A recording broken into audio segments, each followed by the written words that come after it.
Hi everyone, it's me, Jasenia. I am, of course, in the car, low budget film here. I don't even have a car stand anymore. Apparently it broke sometime during quarantine. I feel like something's been going on in the air. 2020 is about reconstruction. It's about shifting old belief systems and structures. It's about overcoming our blocks and obstructions and our self-limiting beliefs. But I think more and more, I'm seeing this hypocrisy within the spiritual community in some ways that I'll explain. It's almost overwhelming. It's just how we treat spirituality so different than everything else in the world. For example, a lot of people feel, I'm a trainer, I'm a gift trainer, I'm a teacher, I'm an author, I see gifts, I use Akashic Records, I adore teaching, I love teaching, it's my passion. I feel like, what I leave behind in terms of knowledge is my legacy, it's all I have left. I feel like there's a lot of misinformation out there, so I try to put whatever I can out there as much as possible. It's essentially what drives me. I also have a lot of Leo in my chart, not just my sun, but my rising, and I have a stellium in Leo in my first house, which represents personality, how I show myself to others, communication, expression. So I'm always on fire, essentially. I'm always like pushing myself. I'm always driving myself to expand and continue my work. And I'm very mission driven. I get that. Sometimes it can be overwhelming. I get that too. But I also appreciate the fact that I always have all this energy to pursue my passions and share my information and get out there and make connections and, have really meaningful conversations. But some of the interesting things I see with spirituality that don't seem to align anywhere else in the whole entire world. For example, a lot of my students come to me and they say they have a hard time with their business because they get a lot of trolls on Facebook. A lot of people who say, well, you can't be spiritual if you make money, because if you make money, it's greed and ego and not spirituality. This really... I feel like we all struggled with this at some point. I definitely struggled with this when I first started. When I first began my sessions, it was because my gifts were so extra. They were pretty much explosive. So I had to take time to work on them and use them. So I started getting a client base. Then I was getting so overwhelmed with sessions and inquiries that I had to do some kind of scheduling option. Then it started costing me. So I had to buy crystal supplies your candles, your incense, website purchase, to do bookings, to schedule people. And so that's when I started using money exchange, right? You pay me money, I pay for the supplies I need to do the sessions. And I had a very hard time charging any money at all. So it was very, very, very minimal. And then I started getting more and more demands, and my schedule started filling up, and people were demanding more and more in my time, and it was really overwhelming. And I swear there were so many times I just cried. I cried under the stress. I was so overwhelmed. I was essentially working 3 jobs. I had, a side job, I had the readings, and I had a full-time daycare, but I was also a full-time mother. So at that point, I remember sitting down for meditation one time, getting ready for my sessions, and Spirit said to me, wouldn't you rather put everything into one passion instead of mixing it up between multiple passions? And I said, of course, I love what I do so much. I wish I could help more people. And they said, well, then you should do it full time. And I thought, I can't do it full time. I can't afford to support my family. I still have bills. I still have 4 children. I still have a lot of people that depend on me financially. And they said, well, what would be wrong with charging money? And I thought to myself, I'm not sure. Everybody says it's wrong. And then I started having to combat a whole bunch of my own thought patterns. And, some of the things that we went through, their gifts are interesting because a lot of people don't fully understand gifts. They think psychic is our intuition. They confuse terms. And I'm sure I was one of those people in some of my past lives, right? I know I was, because this life is where I specialize in gift, verbiage, training, and use. All of our lives are different, and all of our lives we have different specialities and different targets we're trying to achieve. In this life, it's definitely, for me, it's definitely soul structure, soul origins, even the birth of cosmos, working with cosmic energy, talking about the Akashic records, where souls were born and their gifts and how we develop our gifts, and then clearing and healing enough to be able to use those gifts. So I know the difference between psychic and intuition because I have to use them both, and I understand how they're different and how they work differently. I know that there's multiple different kinds of psychic gifts, that it's more of a scope than it is a definitive one target or one thing. It's actually a scope of gifts. So a lot of people don't really understand that. And like I said, I'm sure I didn't understand it in many of my own past lives because it wasn't my speciality. This would have been really the first life I specialized in those things. So in terms of gifts, it's very interesting because when I see gifts in somebody's chart, sometimes those gifts reflect differently. Sometimes these people are doctors, nurses, musicians, artists. Sometimes they work in apothecary and do, herbal healing. Sometimes they make teas. Sometimes they work in childcare and they take care of others. The way we use, sometimes they sing. That's a gift, to be able to sing and be successful at it, I guess. But it was showing me that this doesn't make sense because they're saying your gifts are not able to support you, but if you had any other gift, everybody else can be supported because nobody recognizes it as a gift. Therefore, people are not placing judgment on it. And I thought, well, it's not fair to place judgment on specific gifts and not others. So it kind of opened my own scope of understanding. And then, we think about the world in general. Like when I say these weird misconceptions, these weird ironies, I'm not spiritual if I have to pay bills or support my family, but meanwhile the church makes a lot of money and they're not taxed. And nobody criticizes, the gold thrones or the gold crosses hanging off the walls or the staffs or the there's one priest in Texas that has, he was asking his followers for a second jet because because God said so. I see very little people criticizing that or even checking in on that. But when it comes to people's private sessions or whatever they want to attack, they always find something to go at. Another interesting common misconception I find is, again, that verbiage with language, the language issues with gifts. A lot of people become very offended if I see things differently. If I want to say that psychic is different than medium and I want to explain what medium is, sometimes they get really offended. I can only say that I see the gift, I use the gifts, I train the gifts, I channel the gifts, I help activate the gifts. Therefore, I have to know the difference. A lot of people who don't know the difference don't actually know which gifts they're using or are only using one of the gifts. And essentially, they don't have the scope of information that I have because I'm not just working with myself. I'm working with thousands of people globally, so we all have different gifts. Our gifts are more like a thumbprint to our soul structure than they are exact. Your soul group doesn't decide your gift structure, your birth, your experience doesn't decide your gift structure. They are all aspects of it, but it doesn't fully decide what you have and what you're capable of. So I do see the difference in terms there because they're all different gifts. It's almost like, I understand the variety of apples. It's not just an apple. There's a variety of apples. They're all different kinds of apples. They're better for certain things. A lot of people take those terms very defensively or they get very offended, and I think it's because I'm challenging how they market themselves or what they believe about themselves.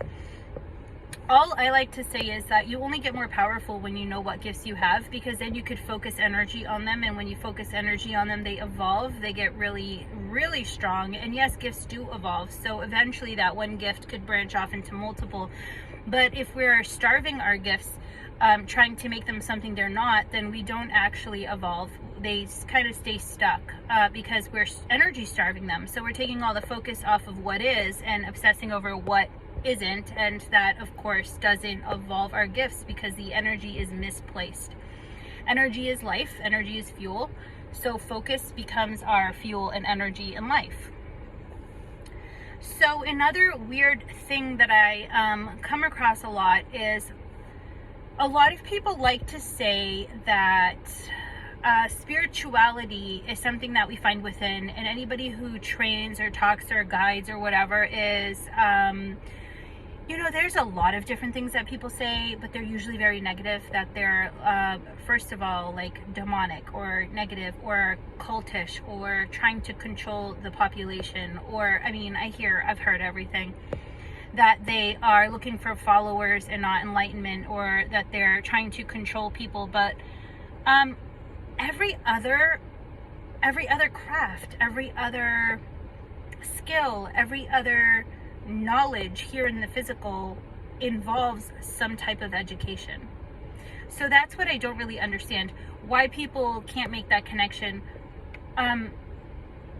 Offering education in spirituality, spiritual growth terms, understanding, many times is that one link that helps people really explode. Like, they just really take off. They are like, that is the one link I've been missing. I understand what's been coming through. I now, it's like, to me, I call it like the second or third awakening, to have all that information at your hands and make the connections. So you have to think, if that's helping people, if having knowledge and guidance and a better depth of understanding of their own spirit and spiritual connections helps people, what is the intention of putting people down for seeking help or seeking guidance? It's almost like it's a limiting structure. If people believe it's wrong, then people won't do it. People won't train. People won't extend a inquiry for help. They won't take training. They won't evolve. And if we don't evolve, we stay stuck. And if we stay stuck, we're able to be controlled. We don't heal. We're not evolving. We're not connecting. I believe very, very differently. I believe that when people are ready, they find a teacher. And I believe that when they're ready for that information, it's, what I teach is empowering somebody to make their own connection. We heal, we work through it, we understand the terms and definitions so that we can make the right connections in our own mind, and we can direct ourselves properly while protecting ourselves. And then in that case, we thrive. Now we're self-sufficient, we connect to our intuition, our higher self, our soul's database, and we're now not dependent on anybody. And that's what I believe in. My clients are not people who come back every month or every year. There is a cycle in a system. It's 1 through 5 and out.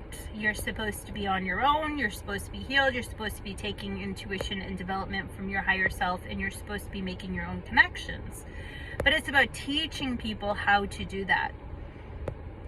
Another interesting thing is, I feel like I love going through history. A lot of my past lives, I was killed for my gifts. A lot of other people's past lives, they're killed for their gifts. A lot of people have been killed for their gifts. A lot of people have been killed for their connection to their soul, to their higher self, to their soul's database, to their intuitive knowledge, to their essence, their spiritual essence. We have been killed. And I'm wondering, many times I wonder, it's strange to me how we're always praying for answers, praying for connection, praying for evolution, praying for miracles, but we kill them as soon as they walk through. We kill them as soon as they incarnate. We have all this fear.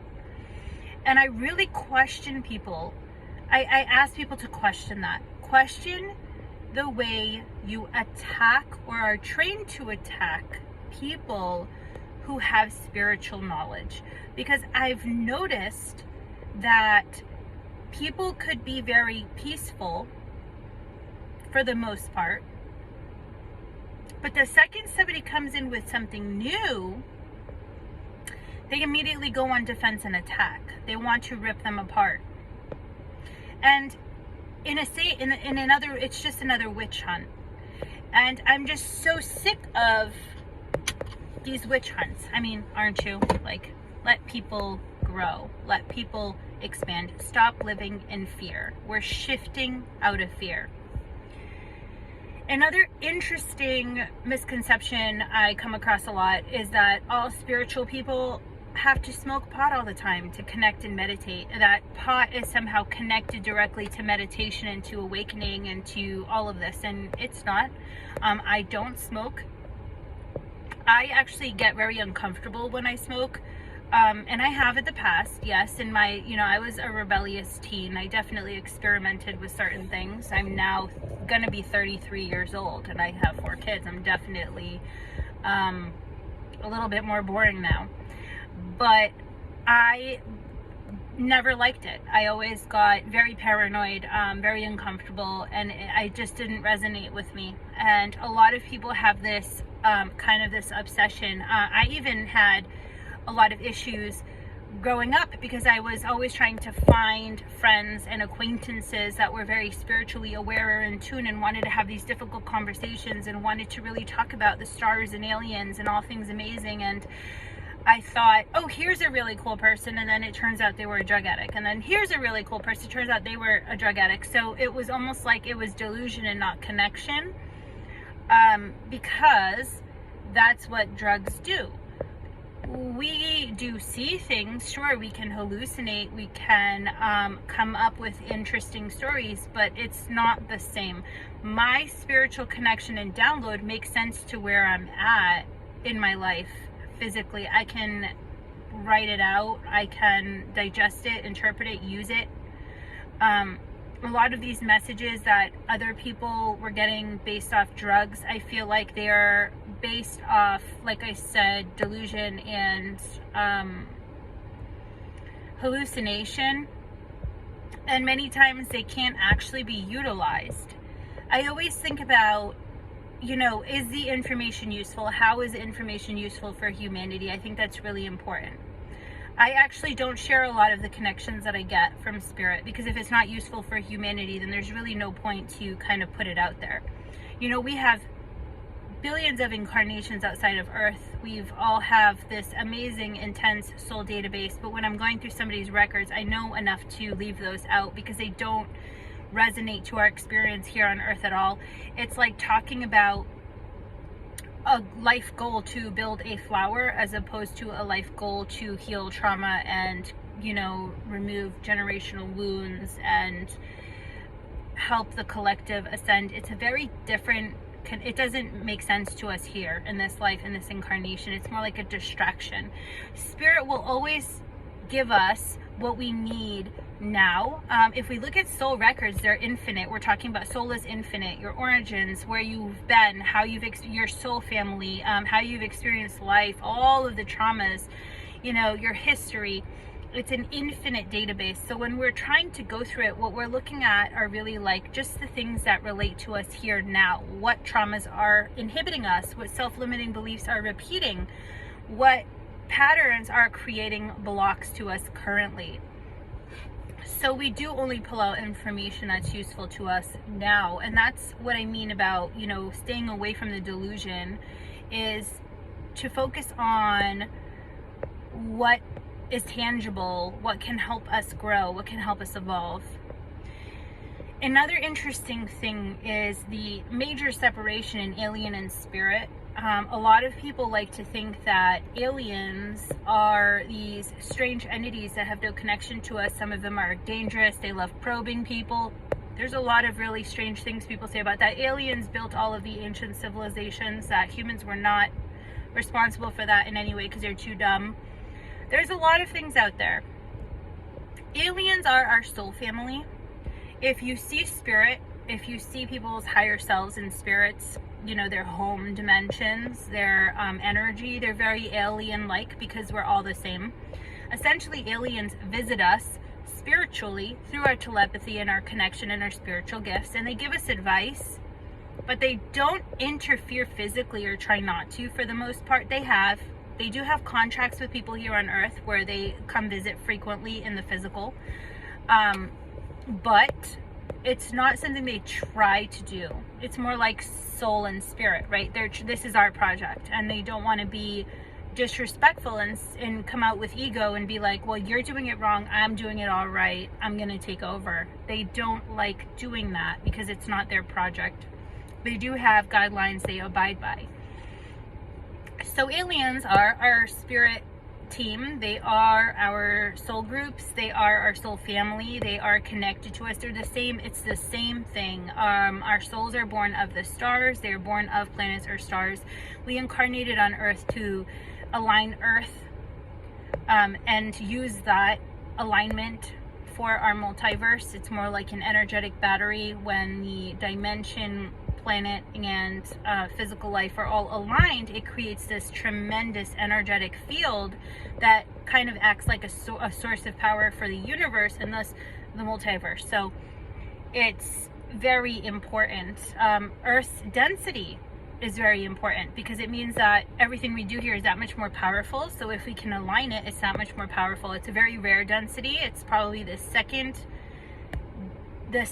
densest incarnation we've ever come across, and the first, I believe, failed because we couldn't evolve people in time, or it was very close to failure. I would have to look back at my notes and remember. So another misconception, let's see if I can think about it. I've had a million today that I just can't get over.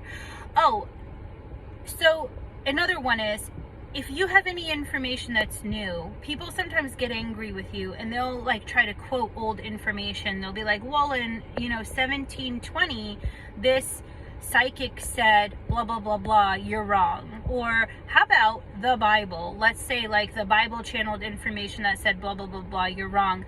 This is interesting to me because in every other thing, in every other category of life, we would never revert all the way, back to the beginning for usable, tangible information, right? When I go to a doctor, I don't want the doctor to pull out a book from 1720 and be like, well, in 1720, we would have just thrown leeches all over you, so let's do that now because we can't think differently. That's kind of absurd to me, isn't it? Wouldn't that be absurd? The whole point of reincarnation is to evolve our knowledge. So yes, even the greats of our past in history do have some places and times where they needed evolution. They have some places and times where they've changed. They've changed their knowing, their knowledge, their information, their verbs, their whatever it was. They've changed over time. That's the point of incarnation, reincarnation, evolution, ascension. It's the point of all of it. So it doesn't make any sense to assume, to do this in the spiritual community, even though we don't do it anywhere else. I think that's kind of almost funny in a way to say that. I don't really get that. So I hope that this video just helps you challenge the way you're thinking, maybe even help you find peace with some of the attacks you might face out in the spiritual community. Maybe just help you find some understanding. Oh, another one, ego. This is really interesting. I have gotten a lot of people on my pages that call me egoic and say I'm full of ego, or I have today high ego. I don't know what that means. I think everybody essentially has their own idea of what ego means. But to me, ego is creation. It's the energy of the gods. And we come down to earth to combat ego through struggle, suffering, rebuilding, forgiveness, all of that. And it's really interesting to me how people love to throw around that word to anybody and everybody who has confidence in their work. I feel like, yes, I do come across that more, and I feel like it's because, my feminine nature. I'm not very feminine, but I am a woman. I think naturally it's less common to have women in this community. It's almost like we're still fighting we're still fighting some of the stigma here. First of all, go back in the history of the world, every male was a prophet, every female was a witch and burned. So we have been treated differently in the spiritual community. And I feel like a lot of people are uncomfortable with a confident woman sometimes. I myself, I suffered tremendous trauma as a child. I was sexually abused. I was physically abused, verbally abused. You know, I was homeless. And as an adult, I suffered rape and more abuse. I had a very traumatic life. I've healed, and I have confidence in my work because I've seen the results. But confidence is not ego. It's totally different. You know, we're allowed to be confident in our work. And this is another one of those weird misconceptions. If somebody showed up at your house and said, well, I think I'm a plumber, I'm not sure. And they said, well, are you any good? I'm not sure. I don't know. Good luck. It's okay to be confident in what you do. It's okay to be confident in your work and your knowledge. It's not egoic. It's not based in ego. It's kind of a strange attack on others. So I have to go get back to my students, but I hope that this helps in some way, either with your own thinking and thought process, or maybe with attacks you receive being in the spiritual community. I hope that it helps people see things differently. I feel like we're just shifting through so many belief systems and structures and so many fears right now that a lot of people are even more defensive than they would normally be.